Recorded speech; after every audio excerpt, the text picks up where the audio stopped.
Terima kasih. Assalamualaikum warahmatullahi wabarakatuh.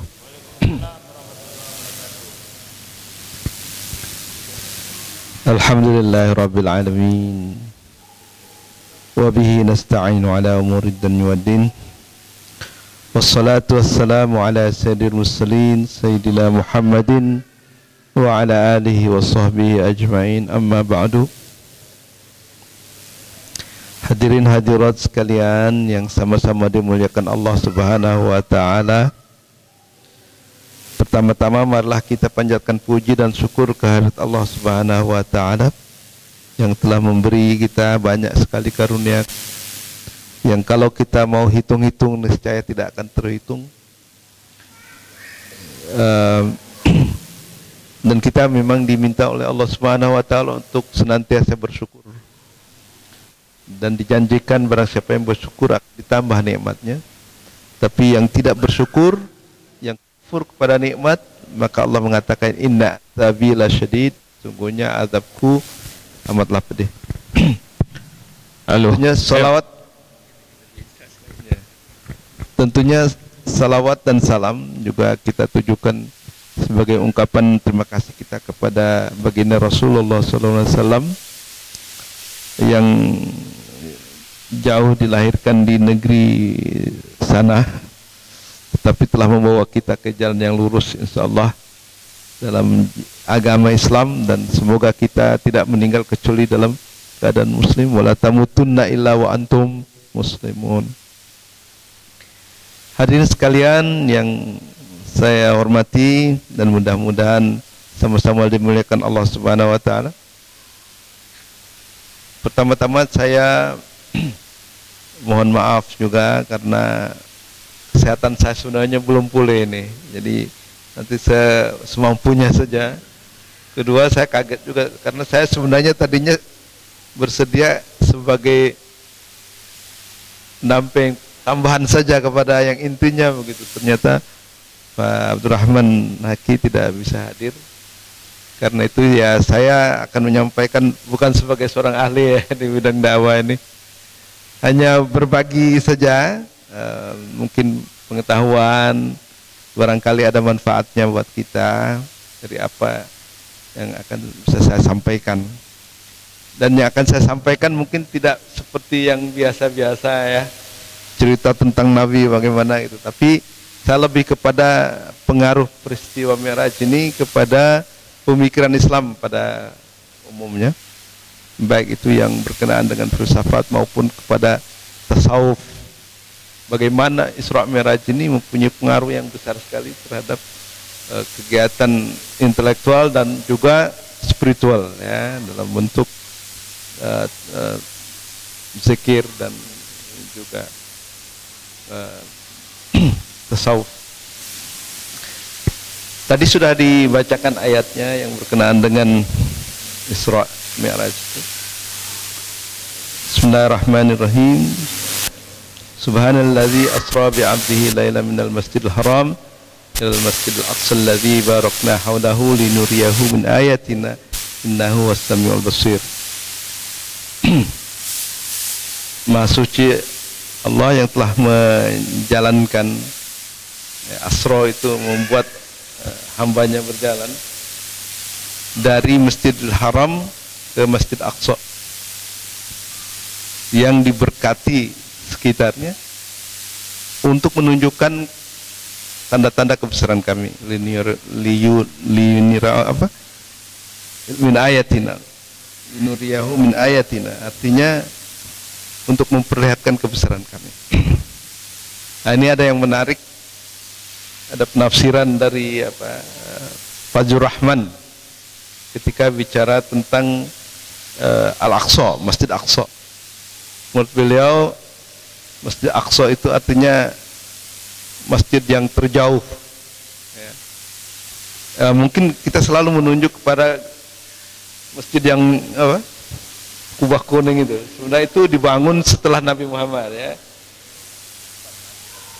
Ya, jadi itu tapi ada juga yang mengatakan bahwa sebenarnya Masjid Aqsa itu tempat bersujud, itulah wilayah di situ. Di Palestina itu. Jadi itu ada di situ masjid beberapa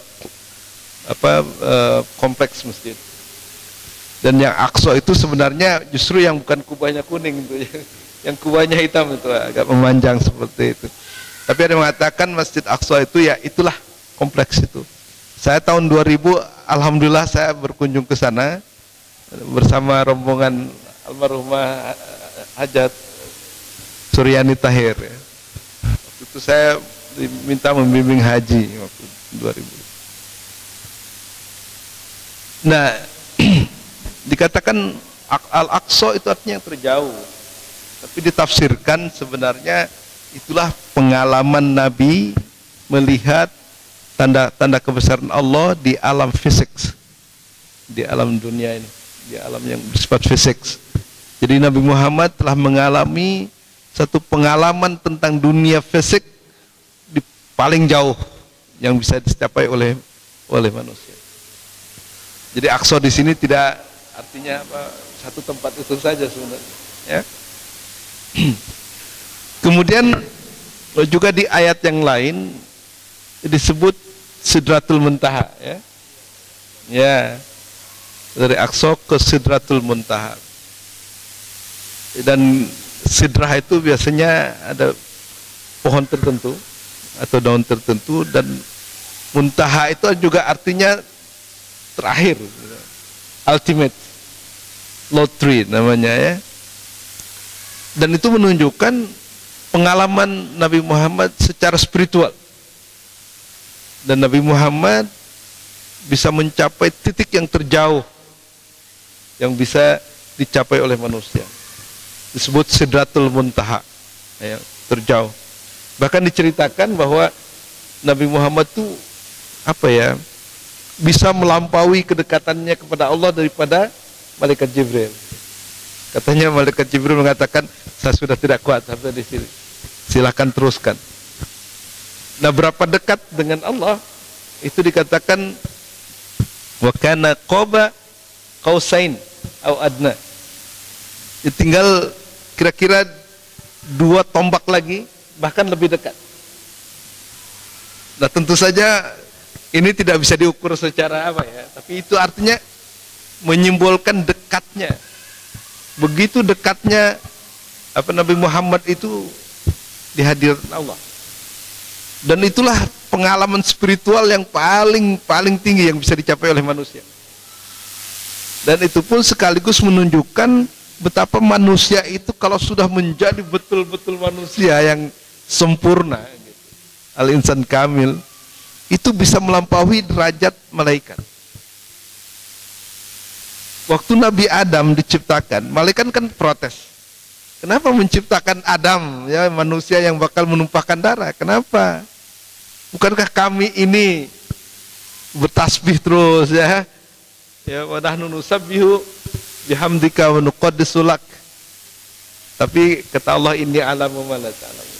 Aku lebih tahu rahasianya. Jadi manusia itu kalau sudah mencapai tingkat yang tertinggi, dia bisa melampaui derajat malaikat. Karena itu diangkatlah dia sebagai khalifah. Ya. Nah, kemudian ada istilah Al-Masjidil Haram. Ya. Kita bilang kok Masjid Haram gitu. Nah, haram ini sebenarnya artinya suci. Suci, ya. Kenapa suci? Karena di sanalah tempat pencinta Allah berkunjung. Di sana ada rumah Allah kan? Ada Baitullah. Jadi kesucian Baitullah itu hanya bisa dipahayati oleh orang yang mempunyai cinta, ya. Kalau kita bersama dengan orang yang kita cintai, maka tempat itu akan menjadi lain. Itulah maksudnya suci. Jadi kalau kita tidak punya rasa cinta dan kita pergi ke Baitullah, ya hanya melihat itu saja, rumah itu saja, tapi tidak merasakan kesucian, memang tidak ada cinta. Tapi kalau kita mencintai Rasulullah misalnya, ya, maka berada di tempat di mana beliau berkhutbah di Raudhah, ya, maka itu adalah sesuatu yang sangat menggetarkan. Di sana ada kesucian. Itu maksudnya, ya. Jadi soal kesucian ini memang tidak bisa kecuali dengan cinta. Tidak bisa dipahami kecuali dengan cinta. Ketika kita mengatakan Al-Quran itu suci, itu tidak bisa kalau kita tidak ada rasa cinta.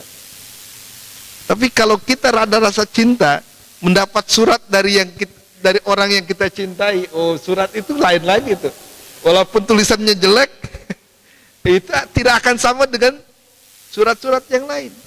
Bagi para sufi, Allah itu adalah kekasih dan Quran adalah surat dari sang kekasih.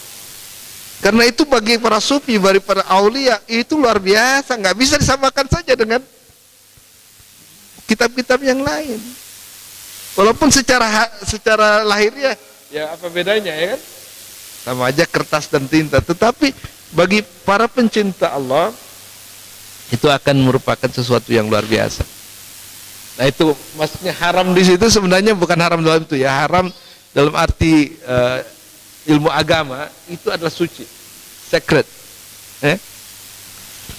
Oke. Jadi Nabi Muhammad itu sebenarnya di dalam peristiwa Isra dan Mi'raj itu diberi petunjuk oleh Allah, ditunjukkan oleh Allah tanda-tanda kebesaran Allah di dunia fisik sampai sejauh-jauhnya. Dan di dunia spiritual juga sampai tingkat yang muntaha, ya kan? Yang ultimate. Ya. Abraham Maslow mengatakan bahwa manusia itu ada peaks of experience. Jadi manusia itu ada keinginan untuk self realization, dan itu tercapai dalam puncak pengalaman, ya kan? Dan Nabi Muhammad itulah yang bisa mencapai Sidratul Muntaha itu. Jadi ini adalah perjalanan spiritual yang luar biasa. Ya. Nah, mengapa bisa begitu? Mengapa Nabi Muhammad itu bisa sampai mengalahkan derajat katakanlah malaikat Jibril, ya? Dan kita tahu bahwa malaikat Jibril itu bukan sembarangan malaikat. Dia kepalanya malaikat, ya kan? Dalam bahasa Inggris disebut archangel, bukan angel saja, archangel. Dia itu di antara para malaikat itu paling tinggi. Dan kalau kita kaji misalnya karang-karangan Ibnu Sina, malaikat itu luar biasa, itu wahibus suwar, dialah pemberi bentuk. Jadi alam semesta ini ada dalam bentuk materi, tapi kalau belum diberi bentuk maka tidak akan membentuk seperti yang kita saksikan sekarang. Malaikat Jibril itulah yang disebut wahibus suwar, pemberi bentuk. Jadi kalau tidak ada malaikat Jibril mungkin alam tidak akan berbentuk, tidak akan mengaktual seperti sekarang. Tapi meskipun begitu, malaikat masih bisa dikalahkan ketinggiannya oleh Nabi kita Muhammad sallallahu alaihi wasallam. Kenapa Nabi Muhammad bisa mencapai tingkat yang begitu tinggi? Karena ternyata ini melalui satu hadis qudsi, dan ini populer sekali di kalangan sufi, Nabi Muhammad itu ternyata tujuan akhir penciptaan alam. Di dalam salah satu hadis qudsi dikatakan laulaka walaulaka ma khalaqtul aflakullaha. Kalau bukan karena engkau ya Muhammad tidak akan kuciptakan alam semesta, itu dalam hadis qudsi. Jadi bayangkan kita semua berhutang budi kepada Nabi Muhammad, karena kalau bukan karena Nabi Muhammad tidak akan kuciptakan alam semesta, tidak akan Allah ciptakan alam semesta. Ya. Begitu tinggi itu derajat daripada Nabi Muhammad itu, sehingga Allah seakan-akan mencapai tujuannya lah ketika Nabi Muhammad itu. Dan di dalam hadis yang lain dikatakan bahwa Nabi Muhammad telah ada ketika Adam dicipta. Jadi dia sudah ada sebenarnya, disebut hakikat Muhammad. Bayangkan saja kalau bukan karena engkau tidak akan kuciptakan alam semesta. Berarti sebelum alam diciptakan Nabi Muhammad sudah ada, dan karena itulah maka Allah menciptakan. Nah ini yang mungkin jarang sekali kita dengar ya dari pengajian-pengajian biasa ya. Jadi Nabi Muhammad itu memang bisa mencapai tingkat yang begitu tinggi karena inilah tujuan akhir penciptaan alam. Nah, kemudian dikatakan laqad kana fi Rasulillah uswatun hasanah. Maka para wali, para intelektual, ulama mengikuti Nabi sebagai uswah ya, sebagai contoh teladan. Dan kalau dikatakan bahwa buah daripada Mi'raj adalah solat, maka solat dalam arti zikir dan juga salat dalam arti sembahyang itu adalah Mi'rajnya orang-orang mukmin. Ya. Jadi kesempatan untuk bermi'raj itu bukan hanya kepada Nabi Muhammad saja sebenarnya. Kita pun diberi kesempatan sebenarnya oleh Allah Subhanahu wa taala kalau memang kita betul-betul menjalankan sholat dalam arti yang seluas-luas. Nah, bagaimana pengaruh peristiwa Isra Mi'raj ini di kalangan intelektual dan di kalangan para wali, para sufi? Nah, itu ternyata sebenarnya pengaruhnya sangat besar sekali. Dilihat dari karya-karya yang ditulis oleh mereka. Kita tahu Ibnu Sina, dia ahli kedokteran tapi juga sekaligus ahli filsafat. Dia menulis sekitar 220 kitab. Salah satunya itu Asy-Syifa. Orang bilang Asy-Syifa itu kitab kedokteran, bukan. Asy-Syifa itu sebenarnya kitab filsafat. Dan itu terdiri dari 23 buku sebenarnya. Asy-Syifa itu tidak hanya satu buku. Ya. 9 di bidang mantik, 8 di bidang fisika, 4 di bidang matematik, dan 2 di bidang metafisik. Tetapi yang menarik adalah bahwa Ibnu Sina telah menulis sebuah karangan yang disebut Mi'raj Nomeh. Dalam bahasa Persia, Nomeh itu artinya kitab Mi'raj. Dia sudah menulis itu. Tapi dia menafsirkan Mi'raj secara filosofis. Nah, tapi yang menarik adalah dia juga menulis kitab yang kemudian berpengaruh terhadap para sufi, yaitu Risalatut Thair. Risalatut Thair. Jadi risalah tentang burung. Dan di situ dia menceritakan tentang burung yang sebenarnya burung ini menyimbolkan jiwa kita. Ya, tapi dia cerita tentang burung. Ada burung dari banyak kawanan burung yang kemudian ada yang dia memasang umpan jerat yang begitu menggiurkan sehingga ada beberapa dari burung itu kemudian yang terjerat dan kemudian dimasukkan ke dalam sangkar. Nah, ini sebenarnya jiwa kita itu kan dari langit ya, kemudian kita masukkan ke dalam tubuh ini seperti sangkar gitu kan. Dan karena burung itu udah lama di dalam sangkar itu, dia pikir sangkar inilah tempat satu-satunya dia lupa lagi. Asal dia dari mana? Seperti kita banyak yang lupa kan? Kita kalau nggak diberitahu itu tidak tahu kalau kita ini sebenarnya dari dunia rohani. Sampai satu saat, ini cerita aja lah, cerita. Sampai satu saat dia mendengar lagi kawanan burung terbang dan sambil nyanyi-nyanyi burung itu. Tapi yang heran kok sepertinya dia kenal dengan lagu ini gitu. Padahal dia nggak pernah kan, nggak merasa nggak pernah ini. Tapi kok familiar nih ininya, lagunya ini. Akhirnya dipanggil lah, panggil teriak-teriak. Akhirnya ada yang dengar juga, ada yang teriak-teriak tuh. Pas dilihat kaget dia, kok sama gitu. Kamu itu ke siapa gitu kan?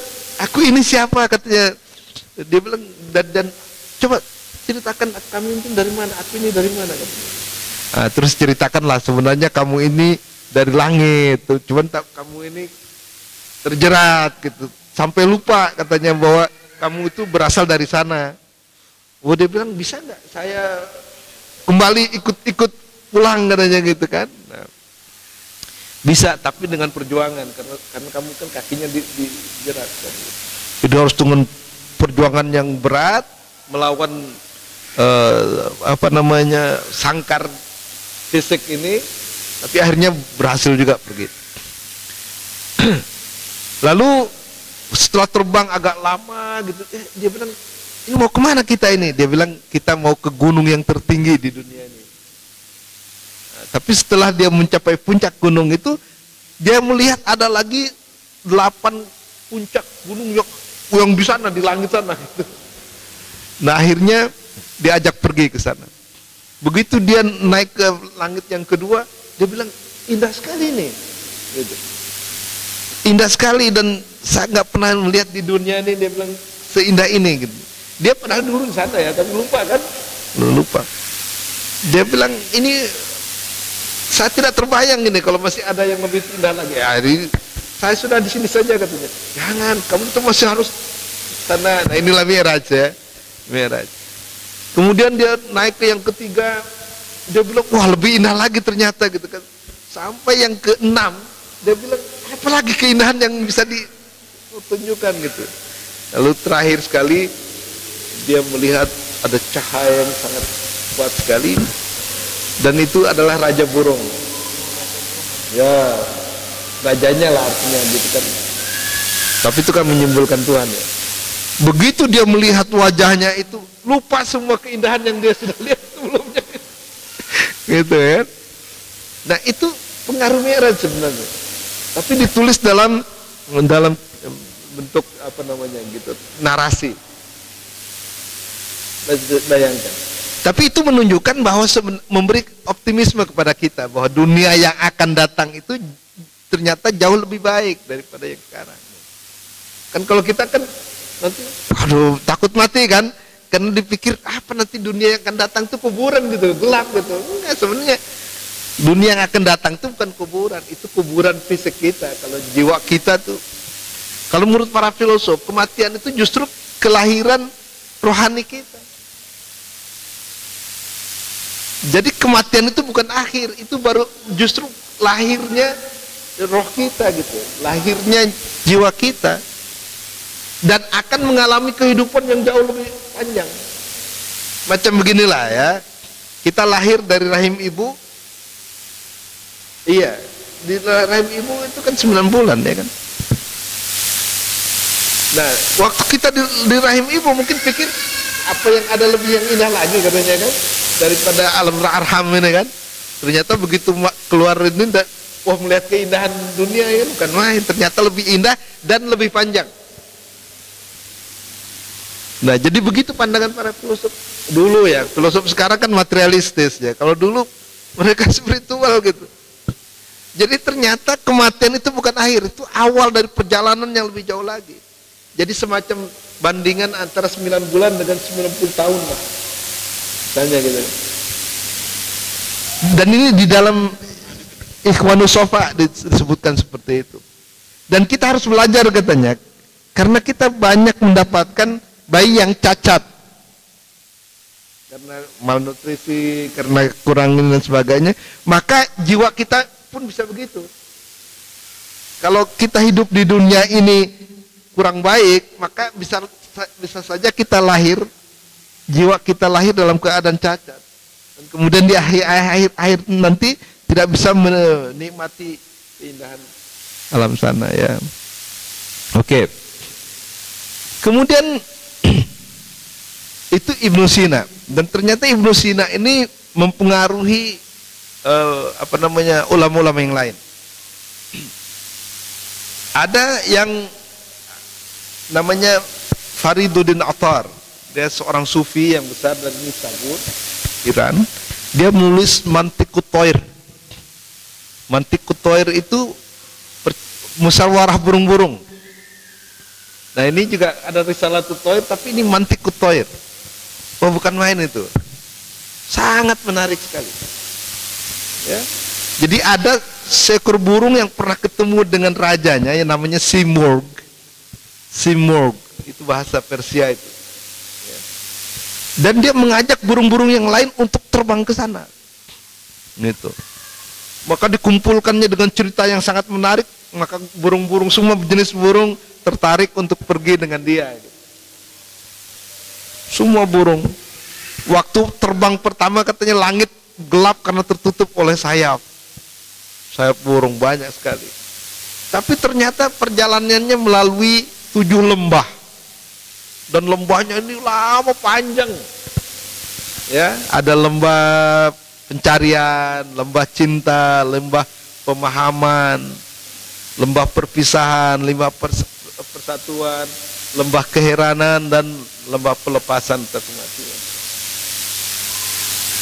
Nah, yang menarik adalah ternyata perjalanannya jauh sekali. Sehingga banyak burung-burung yang mengatakan, waduh, iya, jadi mulai dia excuse ya. mencari dalih gitu untuk kembali. Dia bilang, waduh, bukan sayanya nggak mau, tapi bagaimana saya bisa hidup tanpa bunga yang selalu tersenyum. Begitu. Pokoknya diceritakan semua keberatan-keberatan mereka yang akhirnya nggak tahan ya, perjalanannya panjang sekali. Ada yang mengatakan bagaimana saya bisa hidup tanpa kerikil yang ada di laut, kan ada burung tertentu.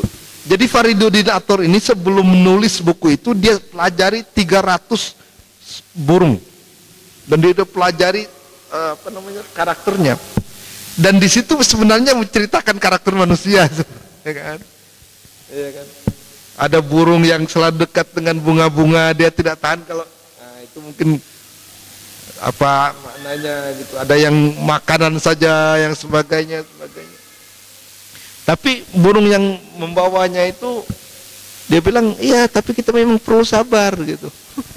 Tapi dia bilang udah sabar nih, udah bertahun-tahun pergi masih belum kelihatan.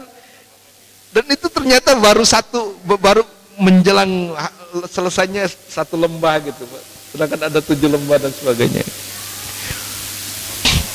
Dan diceritakanlah banyak sekali cerita-cerita yang bagus tentang bagaimana misalnya ma'rifat itu. Ma'rifat, pengetahuan sejati bagaimana. Jadi diceritakan ada guru, ada guru, tapi di kupu-kupu ya. Kupu-kupu ini gurunya itu kata gurunya ke kupu-kupu, dia bilang, siapa yang tahu api? Coba cari tahu apa itu api. Makanya kupu-kupu yang pertama ada lilin kan, dia deket-deket gitu.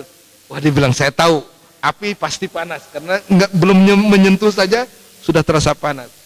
Lalu dikatakan, apa menurut kamu api itu? Dia bilang api itu panas. Bagaimana kamu tahu? Saya udah deket-deket saja udah panas. Belum bagus itu. Pengetahuan tentang ma'rifat belum. Itu baru hanya permukaannya saja. Terus ada lagi kupu-kupu yang kedua, dia bakarkan sayapnya itu sedikit, bakarkan sedikit. Dia bilang, wah api betul-betul panas. Bagaimana kamu tahu? Saya sudah sentuhkan ke sana. Wah, tapi itu lebih baik dari yang pertama, tapi belum sampai sempurna pengetahuan kamu tentang ma'rifat. Akhirnya apa? Yang satu lagi membakarkan diri, merah dia sama api gitu. Kata gurunya, dialah yang tahu apa itu api gitu. Jadi ma'rifat itu pengetahuan yang langsung, tidak melalui buku, tidak melalui apa aja. Tapi dialami sendiri oleh dia gitu kan. Nah, kalau kita ingin mengetahui sesuatu lewat bacaan, maka sebenarnya kita seperti ingin memetik mawar dari MAWAR. Ya, dari huruf MAWAR. Kata Jalaluddin Rumi, bisakah kita menyunting mawar, memetik mawar dari MAWAR? Anda baru menyebut nama, cari yang mempunyai nama. Gitu. Jadi ini banyak di Mantiqut Thair itu dalam buku Musyawarah Burung itu pelajaran-pelajaran tasawuf sebenarnya. Tapi itu diceritakan oleh burung sambil menghibur, mengantarkan gitu kan. Tapi di tengah jalan tuh banyak badai dan sebagainya, sehingga akhirnya katanya yang sampai itu hanya 30 burung. Dan itu pun dengan ada yang sudah nggak ada sayap, udah babak belur. Tapi begitu dia sampai ke sana, dia melihat macam apa ya? Jadi ada semacam bayangan yang kok mirip mereka gitu. Mirip mereka gitu. Sehingga dia mengatakan, ini bagaimana ini? Siapa dia itu? Jadi ternyata itu raja burung. Dan ini menarik, raja burung namanya Simurg. Simurg itu dalam bahasa Persia artinya si itu 30, murg itu burung. Jadi nama rajanya Simurg, 30 burung, dan yang selamat itu 30 burung. Sehingga sebenarnya antara yang 30 burung dengan itu sudah seperti cermin. Mereka sudah menyerupai dia, bukan dia, tapi dia juga tidak berbeda dengan dia.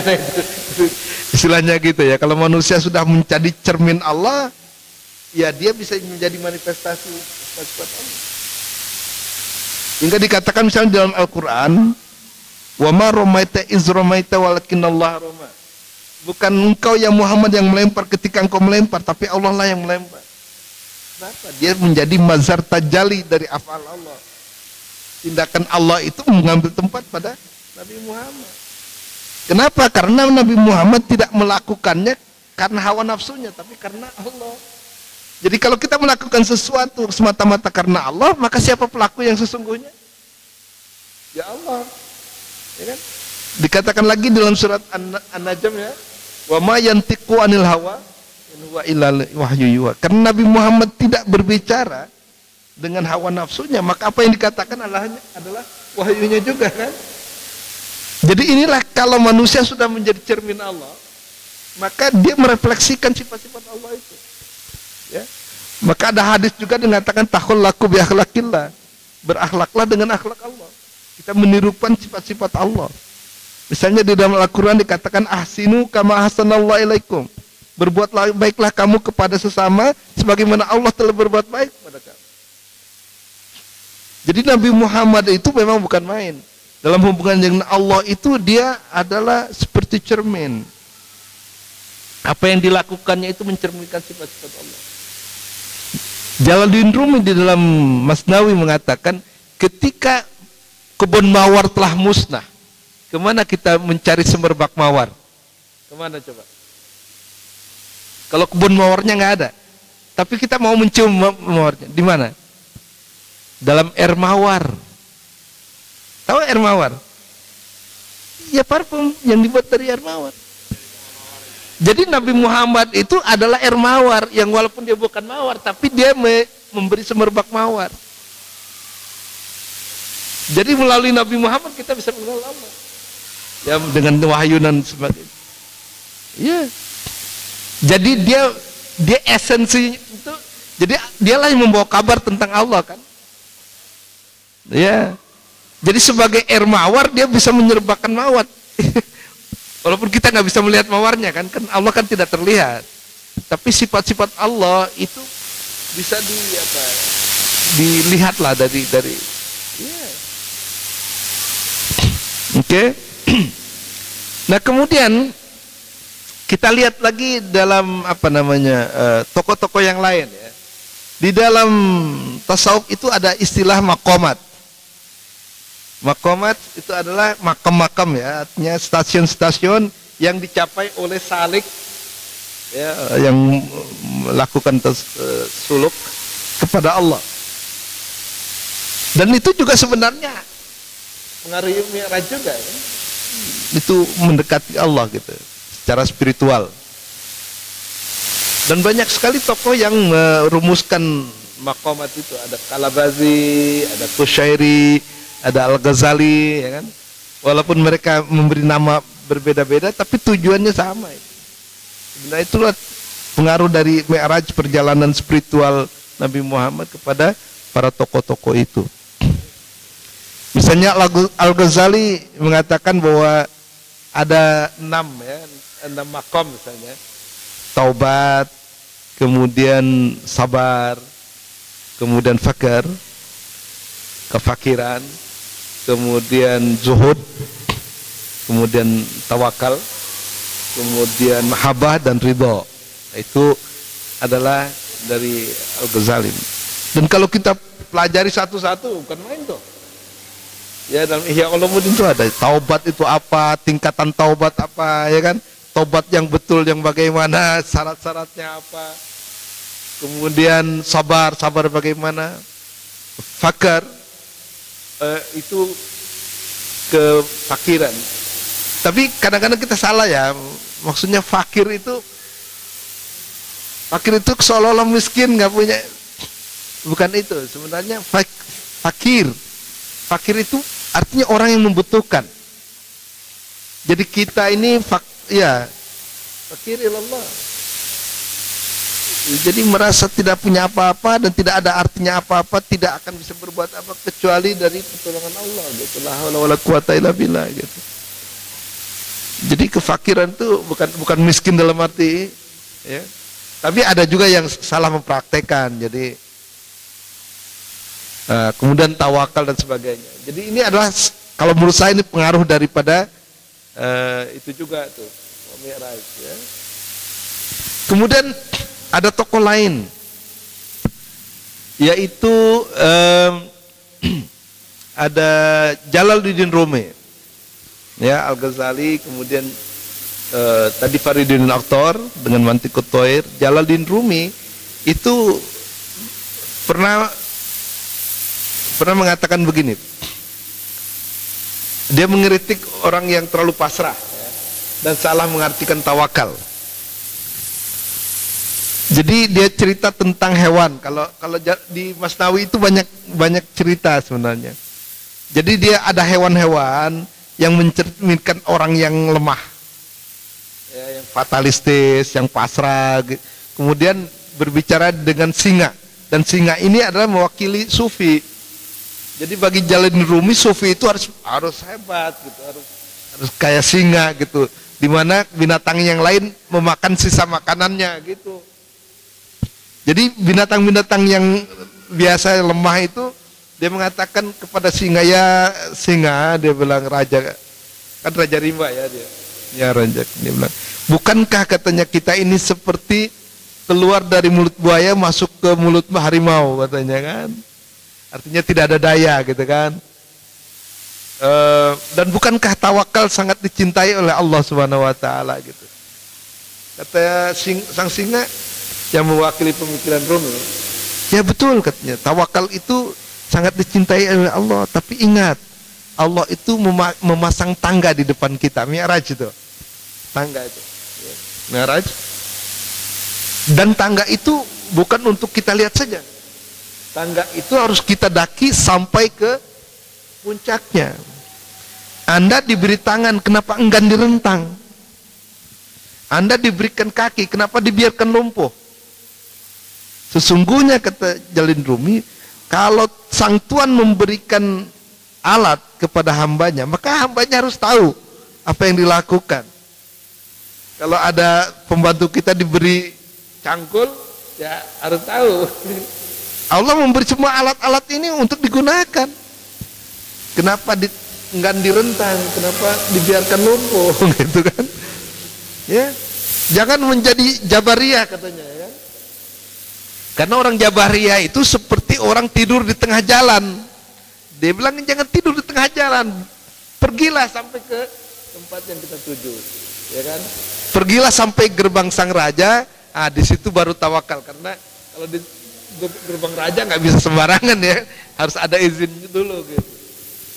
Atau berhentilah di pohon yang banyak buahnya dan menunggu angin untuk ya menjatuhkannya.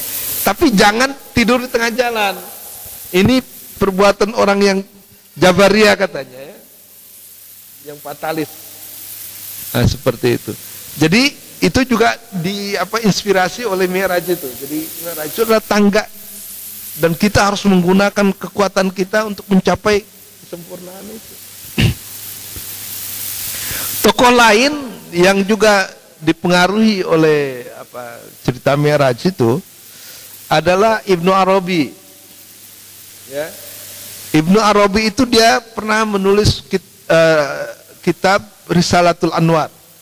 Ya. Fima yumna ahlil halwa minal asrar. Itu. Ya. Jadi di situ dia menceritakan pengalaman spiritual dia ketika berzikir, dan luar biasa ya.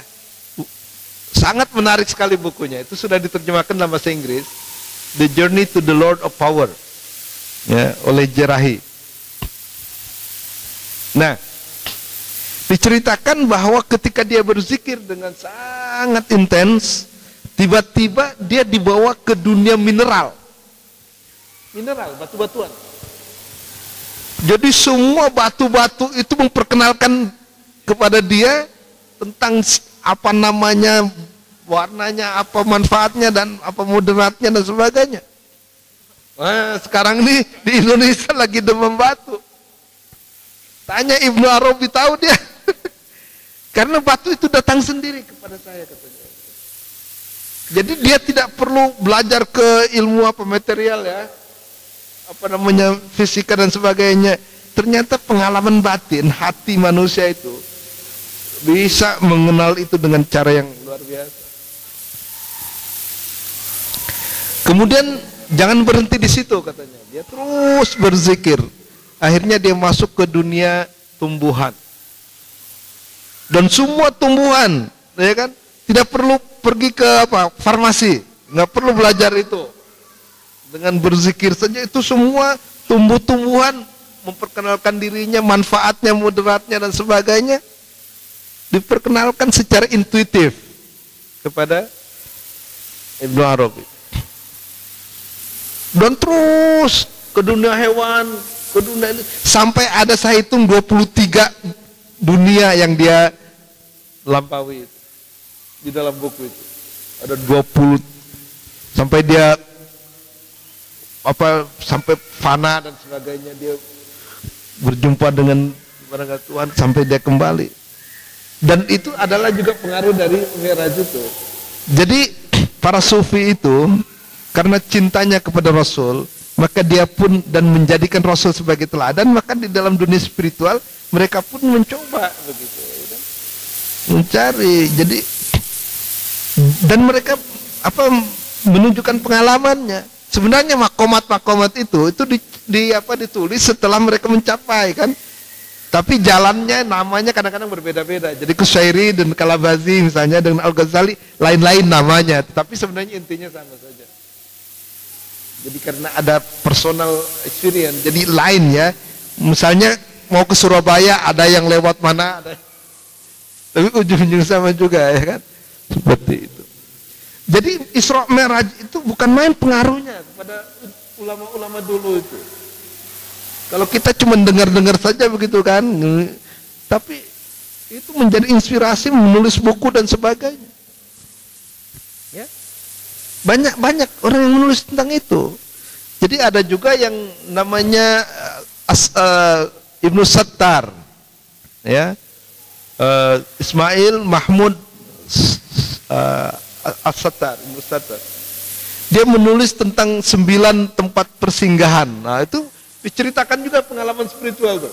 Tapi dia menggunakan istilah bulan, Merkuri, kemudian Mars, Jupiter dan sebagainya. Dan setelah dia bicara tentang zodiak, jadi kumpulan gugusan bintang-bintang, ya, ya kalau dalam buruj, kemudian baru langit tertinggi gitu. Tapi intinya sama itu. Jadi Mi'raj itu, Isra Mi'raj itu betul-betul menginspirasi mereka dan mereka melaksanakan ya dengan caranya sendiri, dengan tarakatnya untuk mencapai pengalaman itu. Dan yang terakhir yang saya bisa ini, sebenarnya Iqbal, Muhammad Iqbal, orang Pakistan itu, dia menulis namanya Javid Nome. Ya, Javid Nome itu, Javid itu nama anaknya. Ya, dan waktu saya diundang ke Istanbul, saya ketemu dengan anaknya itu, dengan Javid Iqbal itu. Nah, di dalam buku itu dia menceritakan tentang perjalanan spiritual Iqbal itu. Dan yang menjadi guide-nya, yang menjadi penuntunnya itu Jalaluddin Rumi. Ya, jadi dia mengidolakan sekali Jalaluddin Rumi. Karena pandangan-pandangan yang dinamis tentang takdir dan sebagainya. Tapi yang ketemunya itu ya tokoh-tokoh pemikir Eropa dan sebagainya, ya kan? Sangat menarik sekali. Jadi sebenarnya Isra Mi'raj itu di dalam dunia intelektual Islam itu besar sekali pengaruhnya. Cuma kita kan nggak mempelajarinya, jadi kita nggak tahu. Gitu. Ya? Jadi kalau kita kan diperingati hanya perjalanan itu kemudian sholat, ya itulah itu saja. Tapi apa dampak praktisnya itu kurang ya. Ternyata Mi'raj itu merupakan tema sangat besar sekali dalam keulamaan dan keislaman ulama-ulama besar. Ya, jadi saya kira itu yang bisa saya sampaikan. Nanti kalau ada pertanyaan boleh ditanyakan. Ya, mudah-mudahan bermanfaat. Billahi taufik hidayah. Assalamualaikum warahmatullahi wabarakatuh. Waalaikumsalam warahmatullahi wabarakatuh. Terima kasih Pak Profesor Mulyadi. Bapak, Ibu-ibu, menarik sekali ya uraian dari Pak Profesor.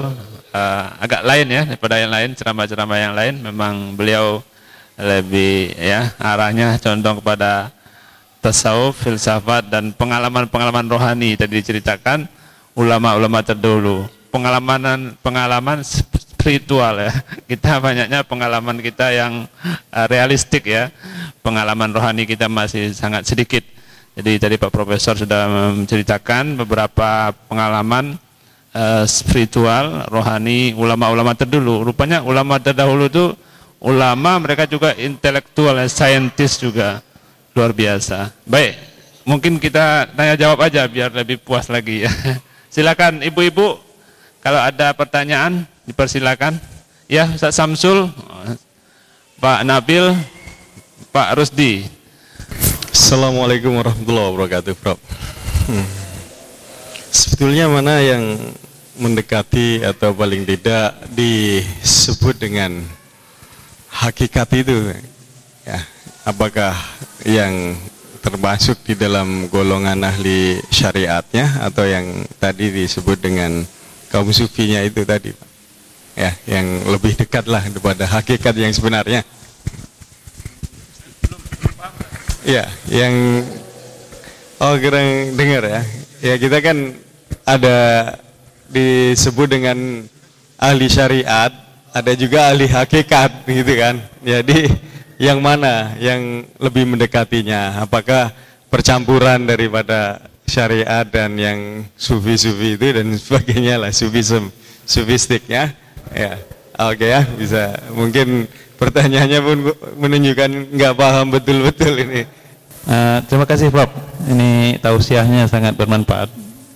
Walaupun pendek, sebetulnya mendalam.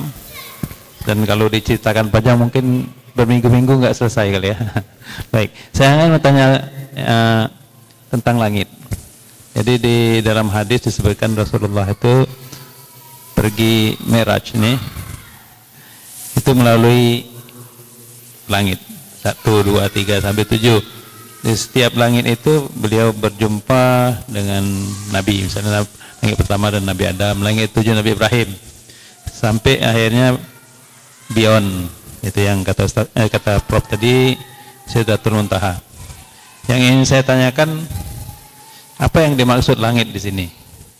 Apakah langit yang kita lihat, langit-langit fisik, yang definisi juga masih belum jelas, lapisan langit fisik? Walaupun dalam Al-Quran juga Allah menciptakan 7 lapis langit, maksudnya 7 lapis langit seperti apa fisik, tapi di cerita Mi'raj itu bahwa Rasulullah berjumpa ruh-ruh para nabi. Alamnya tentu bukan alam fisik, alam rohaniah gitu.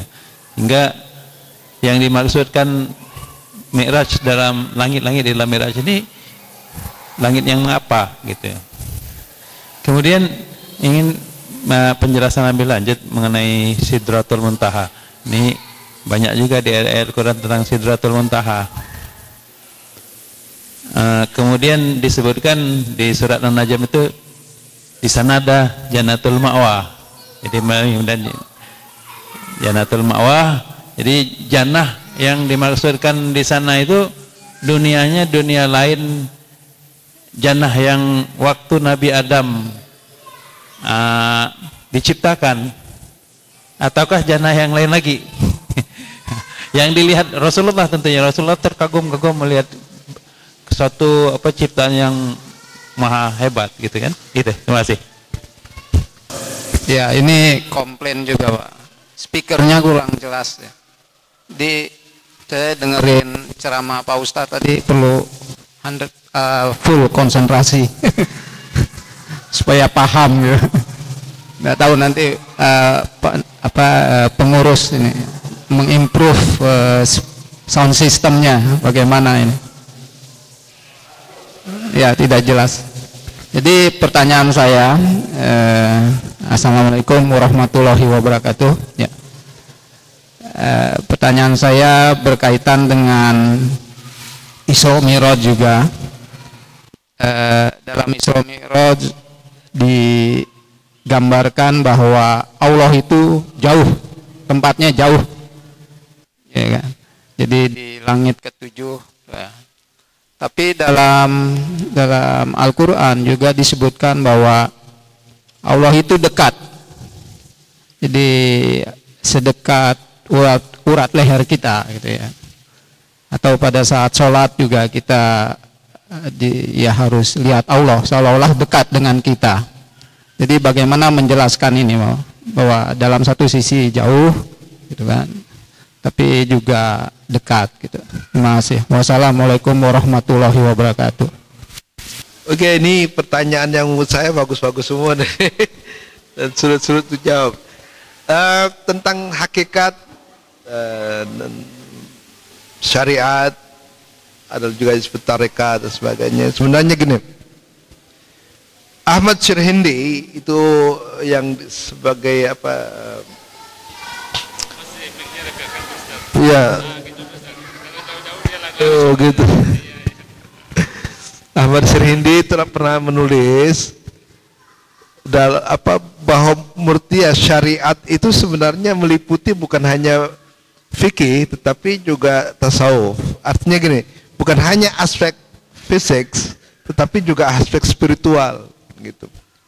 Tetapi ahli-ahli fikih kemudian cenderung untuk kepada fisik saja sehingga meninggalkan spiritualitasnya. Oleh karena itu para sufi membawa kembali spiritual itu ke dalam praktek keagamaan.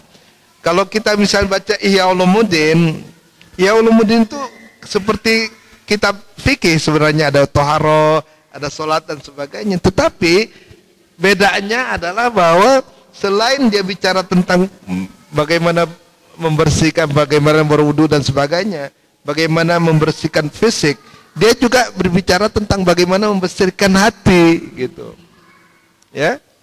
Jadi niat harus dibersihkan, hati harus dibersihkan selain membersihkan tubuh gitu. Ini sebenarnya dua aspek ini tidak boleh ditinggalkan, aspek formal dan aspek spiritual.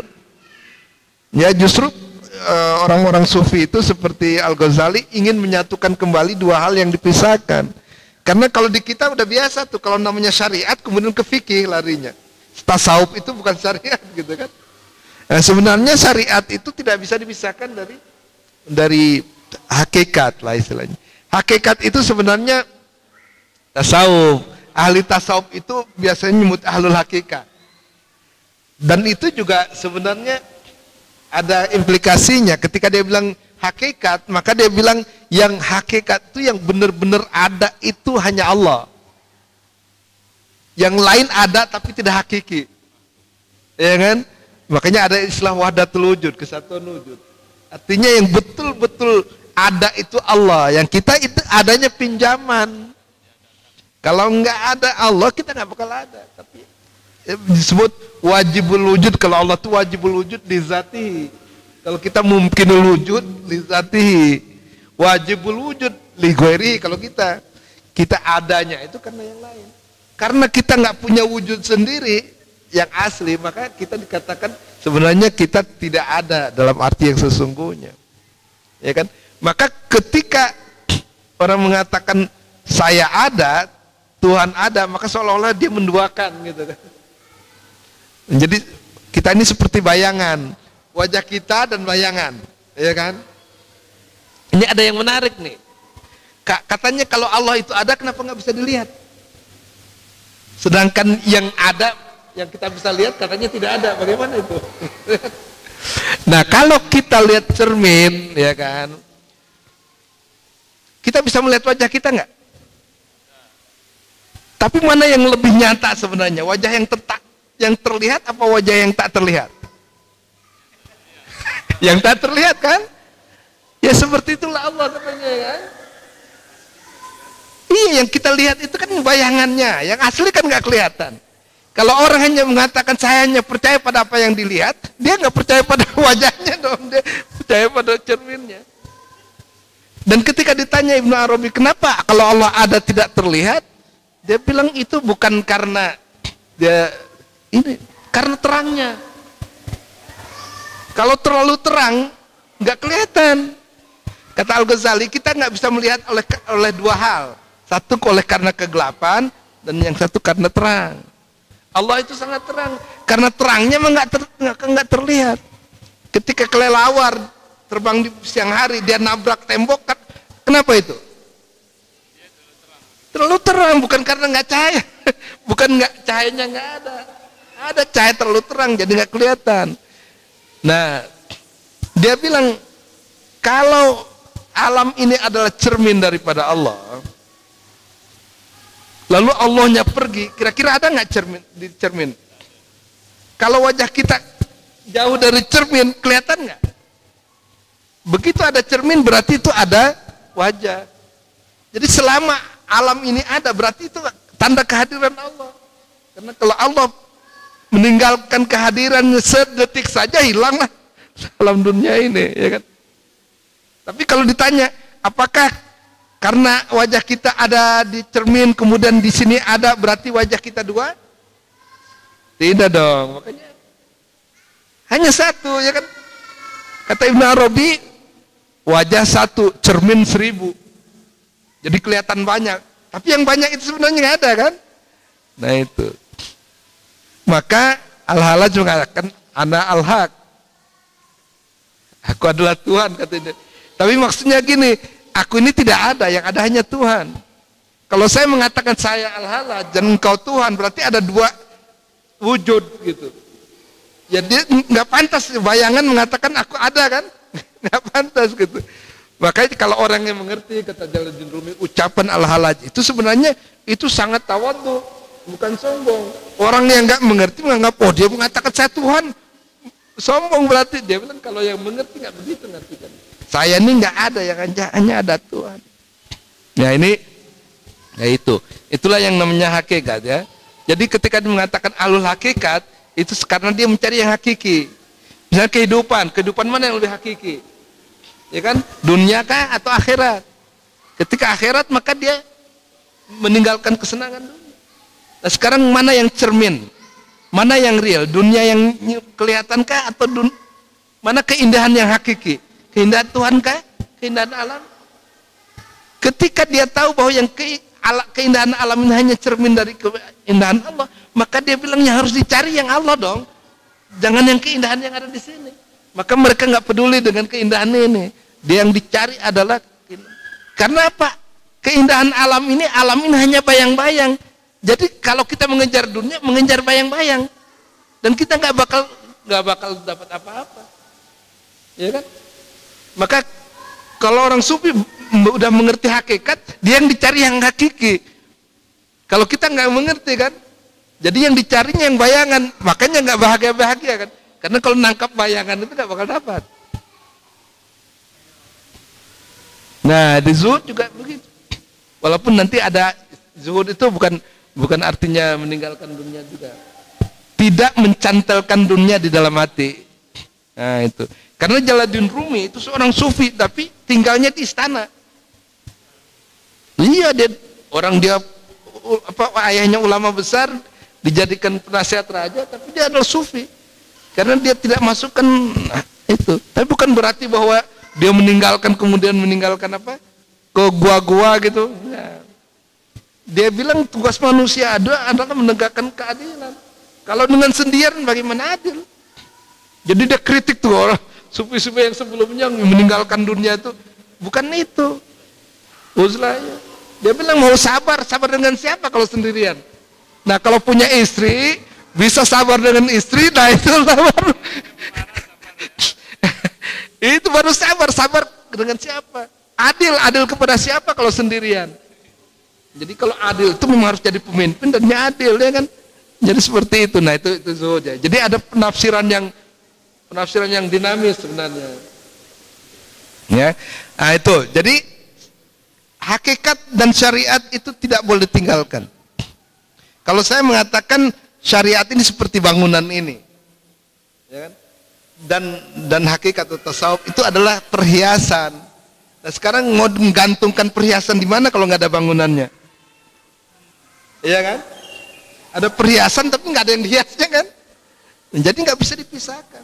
Coba ini kalau hanya bangunan biasa saja, nggak ada AC-nya, nggak ada karpetnya, kan nggak nyaman, ya kan? Memang benar masih bisa bilang bangunan masih, tapi kan nggak nyaman. Jadi sebenarnya itu tasawuf itu memperindah ya ibadah kita itu. Tapi bisakah ditinggalkan? Nggak bisa. Jadi kalau tadi seperti hiasan tapi nggak ada tempatnya untuk menggantungkan, nggak indah juga numpuk. Jadi kalau menurut saya syariat dan hakikat itulah yang sebenarnya syariat itu harusnya dua-duanya gitu ya, yang fikih, yang tasawuf. Jadi ini yang salah adalah kita sering menekankan hanya tasawuf saja atau hanya fikih saja. Dua-duanya harus bersama. Nah ada misalnya yang mengaku wali katanya sholat. Meninggalkan sholat. Karena apa? Katanya itu kan tujuan dari ibadah itu kan untuk menjadi akhlak yang baik. Kalau udah bisa mencapai baik. Tapi alasan mereka karena kita sudah dekat. Kalau udah jadi wali kan, wali itu kekasih Allah, jadi sudah dekat dengan Allah, nggak perlu lagi tuh sholat. Saya bilang kepada mereka, mana yang lebih dekat, wali-wali itu atau Rasulullah kepada Allah? Kalau ada orang yang karena kedekatannya nggak melakukan sholat, harusnya Nabi Muhammad, karena dia paling dekat. Dikatakan dalam Tazkiratul Aulia karangan Fariduddin Attar, bahwa setinggi-tinggi pengalaman wali baru awal pengalaman Nabi, ya kan? Jadi setinggi-tinggi pengalaman wali awal dari Nabi. Nabi Muhammad itu pemungkasnya Nabi. Jadi bagaimana bisa disamakan? Nabi saja masih sholat. Kenapa baru wali murid itu? Udah berani meninggalkan sholat. Nah, jadi itu sebenarnya menurut saya itu salah. Jadi kita nirunya kepada siapa? Harus jadikan Nabi Muhammad sebagai uswatun hasanah. Kalau Nabi saja masih sholat, kenapa baru jadi?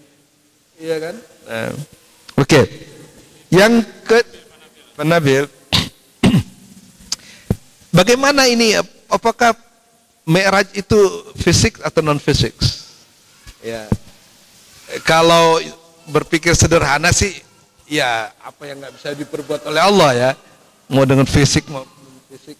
Tapi kalau penjelasan ilmiah, saya cenderung mengatakan bahwa Asra mungkin dengan fisik. Tapi kalau Mi'raj itu mungkin dengan secara spiritual.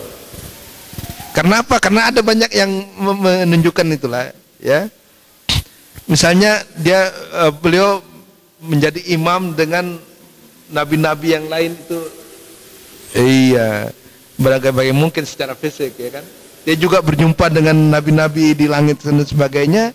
Itu menunjukkan bahwa mereka berjumpa secara rohani. Kalau ya banyak yang mengatakan, para sufi dengan filosof biasa mengartikan itu perjalanan rohani, ya.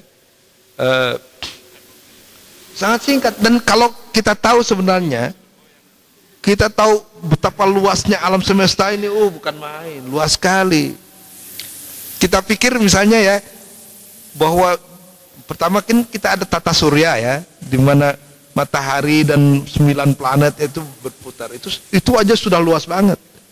Bayangkan ya luasnya. Matahari itu 1.000.000 kali besarnya bumi. Tapi di galaksi ini ada miliaran matahari. Coba. Miliaran matahari. Galaksi Bima Sakti itu. Dan Bima Sakti itu hanya member dari sebuah klaster. Ada klaster galaksi. Jadi kalau di perumahan itu ada klaster, itu ada berapa puluh rumah gitu. Jadi klaster Bima Sakti itu masuk ke dalam satu klaster. Ada lagi super klaster. Dan nggak bisa terbayang lah. Berapa puluh juta tahun kalau kita mau travel secara basic ya. Jadi ya itu wallahu alam ya realitasnya, tapi banyak orang mengatakan itu mesti secara spiritual. Saya pernah menulis buku tuh bagaimana penjelasan rasional tentang Mi'raj oleh Ar-Razi, Fakhruddin Ar-Razi dalam Mafatihul Ghaib. Saya tulis di dalam buku saya Mozaik Khazanah Islam. Jadi kalau misalnya dia bilang setan bisa menggoda manusia dalam waktu yang sama keseluruhan, ya kan? Kenapa nabi yang lebih tinggi dari itu? Nggak bisa, ya kan? Seperti itu. Ya kan kita bilang yang ini digoda setan pada saat ini digoda setan, yang satu digoda setan, berarti setan ini hebat sekali kan? Dia bisa menjangkau jarak yang. Jadi ada yang mengatakan bahwa cenderung ya para sufi itu mengatakan itu adalah perjalanan rohani, sehingga dia bisa berjumpa dengan roh-roh daripada nabi. Dan tidak ada salahnya juga mengatakan bahwa itu adalah rohani. Tapi kalau misalnya ada yang mengatakan itu dengan fisik, ya bisa juga. Ya. Ya, kemudian surga. Di mana surganya Adam dulu waktu? Ya. Jadi Nabi Adam ini dulu kan katanya di surga ya. Terus diturunkan. Itu surganya di mana kira-kira itu? Nah, dalam tafsir Al-Maraghi itu dinyatakan bahwa sebenarnya surganya Nabi Adam itu bukan surga dalam arti yang biasa kita ini. Jadi itu adalah tempat yang tinggi, dia bilang. Di bumi ini juga, tapi tempat yang indah lah gitu ya. Jadi turunnya itu bukan dari langit turun seperti ini, karena secara ilmiah susah juga dikatakan. Apa alasannya? Alasannya adalah karena di jannah yang dijanjikan Uiddatul Muttaqin itu tidak ada taklif, ya, tidak ada larangan, tidak ada larangan lagi kalau di surga yang untuk orang itu, ya kan? Tapi kenapa Adam dilarang untuk mendekati pohon itu? Jadi itu menggambarkan, kata Al-Maraghi, bukan surga yang akan dijanjikan kepada orang-orang muttaqin. Jadi itu penjelasan dari Al-Maraghi. Jadi itu sebenarnya di tempat yang ini juga lah, di dunia ini juga diturunkan, kemudian nah itu salah satu penjelasannya ya. Tapi bagaimana sebenarnya menurut para pemikir muslim tentang dunia ini? Jadi kan dikatakan alhamdulillahirabbil alamin. Allah itu Tuhannya seluruh alam. Jadi alam fisik ini yang begitu luas itu hanya satu lingkaran ya. Jadi alam fisik itu begitu betapapun luasnya itu satu lingkaran saja. Di luar itu ada lagi alam misal namanya. Alam misal. Misal, imaginal world. The imaginal world. Itu lain sifatnya dengan dunia di sini. Kalau dunia di sini itu kita lihat ada bentuk fisik dan memang fisik bisa diraba. Tapi di alam misal itu ada bentuk fisik tapi sebenarnya bukan fisik. Ya. Contoh di dunia ini itu cermin tuh. Bayangan kita di cermin, ada bentuk fisiknya nggak? Tapi fisik bukan. Bukan, gambar ya.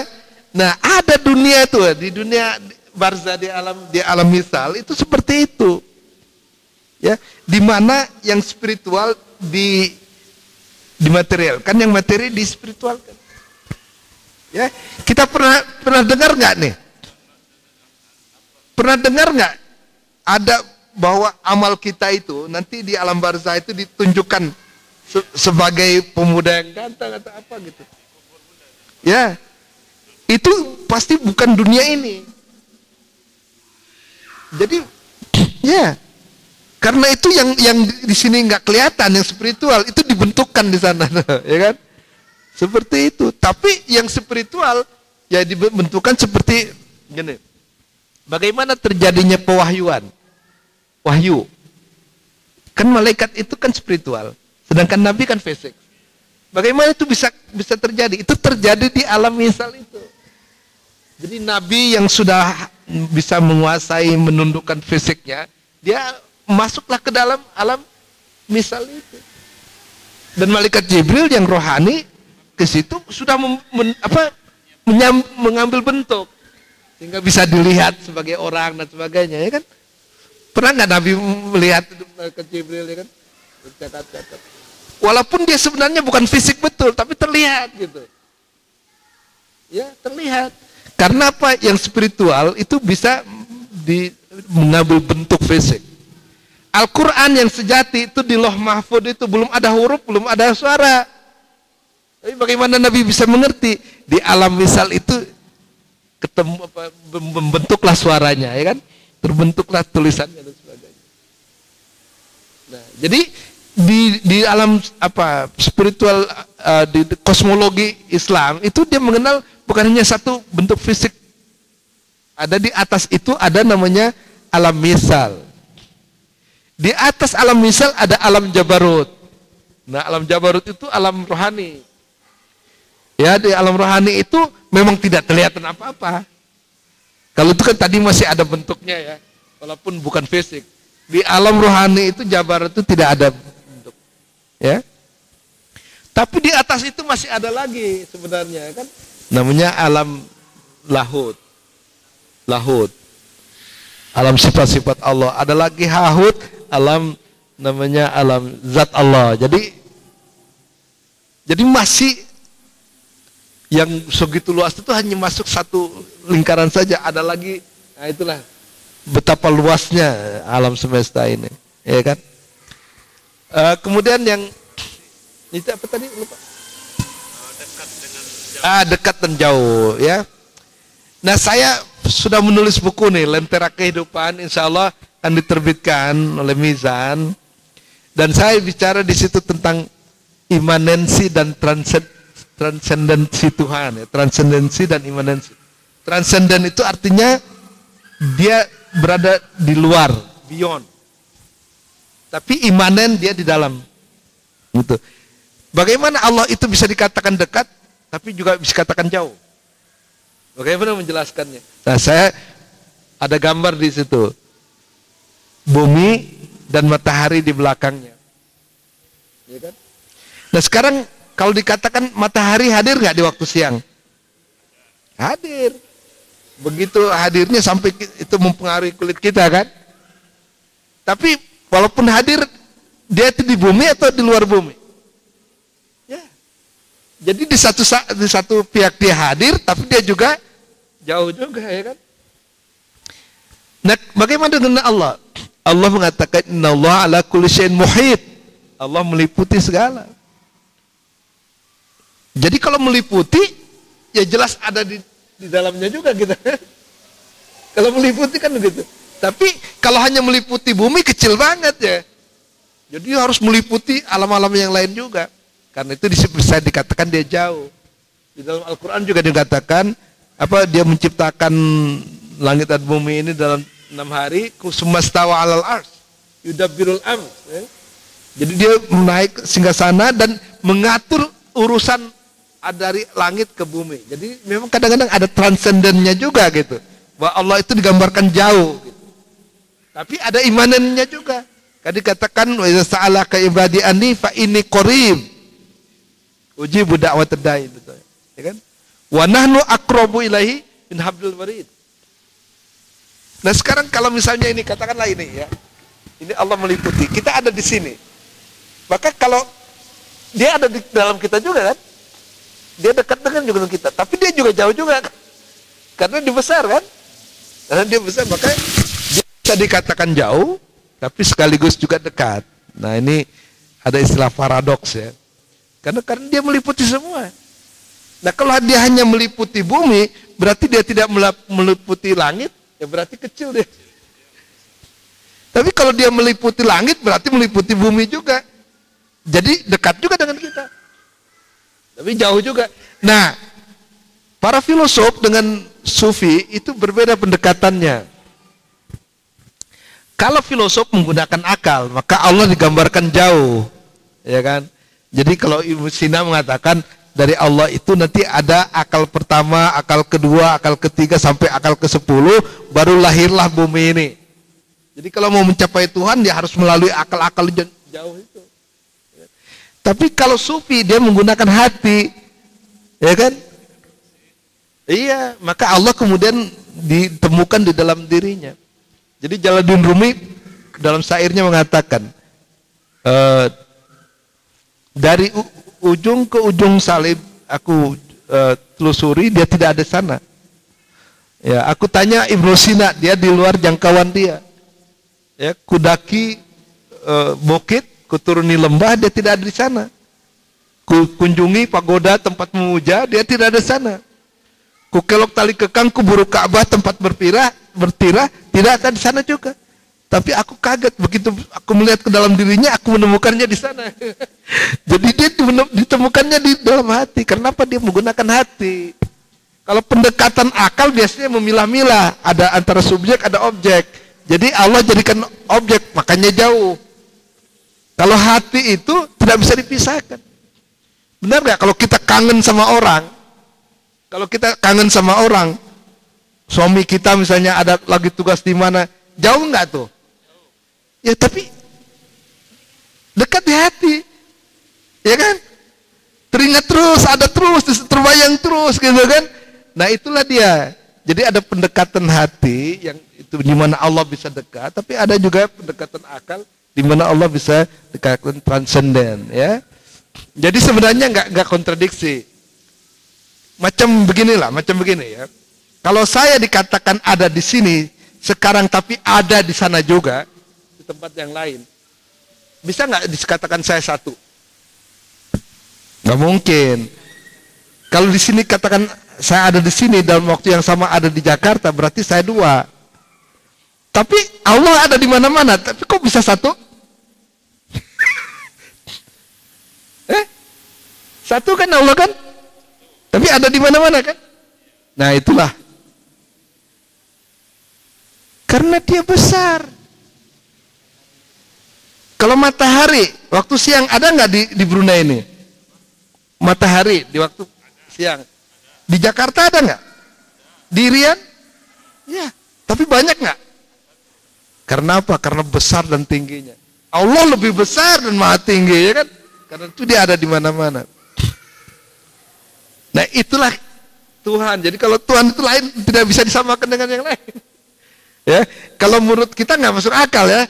Saya ada di sini, ada di sana juga, tapi satu nggak. Tapi untuk Allah lain lagi. Karena dia innallaha ala kulli syai'in muhit. Allah meliputi segalanya.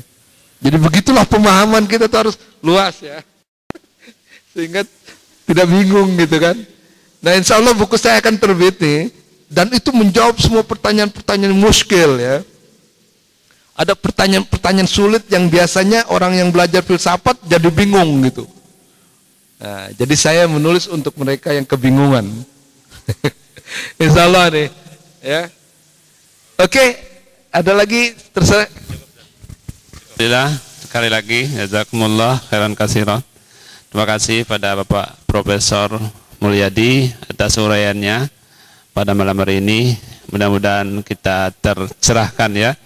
Kalau mau lengkap lagi boleh join ya di beliau ada Facebooknya, cari aja Mulyadi Kertanegara, ada di sana. Sering juga ada tulisan beliau situ. Ada juga kajian filsafat ya, di Facebooknya juga ada filsafat. Cari dokter apa? Jadi begini, dengan ceramah ini saya sebenarnya ingin mengajak bapak-bapak untuk mengenal karya-karya ulama kita ini. Jadi kan ada Mantikut Thoir, bagus sekali itu sudah diterjemahkan tuh oleh pustaka apa ya, Salman. Judulnya Musyawarah Burung-Burung. Jadi daripada baca novel-novel yang itu luar biasa, menarik tapi juga mengandung pelajaran ya kan? Gitu. Terus kalau yang bisa berbahasa Arab tuh ada Risalatut Thoir tuh. Yang Ibnu Sina itu wah menarik sekali. Ya, jadi maksudnya bisa dikembangkan dan kita bisa diskusikan satu-satu tuh di sini ya kan. Tapi maksud saya kenalah kejayaan, kehebatan karya-karya Islam ini. Jadi nggak statis. Sampai rumah cari di internet ya kan tentang itu. Jadi bertambah ilmu kita kan. Itu saja. Baik, terima kasih. Insya Allah kita akan jumpa lagi minggu depan malam minggu ya. Hari Sabtu malam minggu masih di tempat ini dengan tuan rumahnya Bapak Cecep Rudina.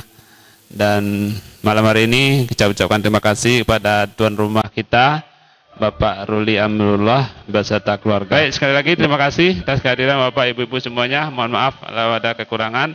Mari kita akhiri majlis kita dengan doa akan dibacakan oleh Pak Sudarsana.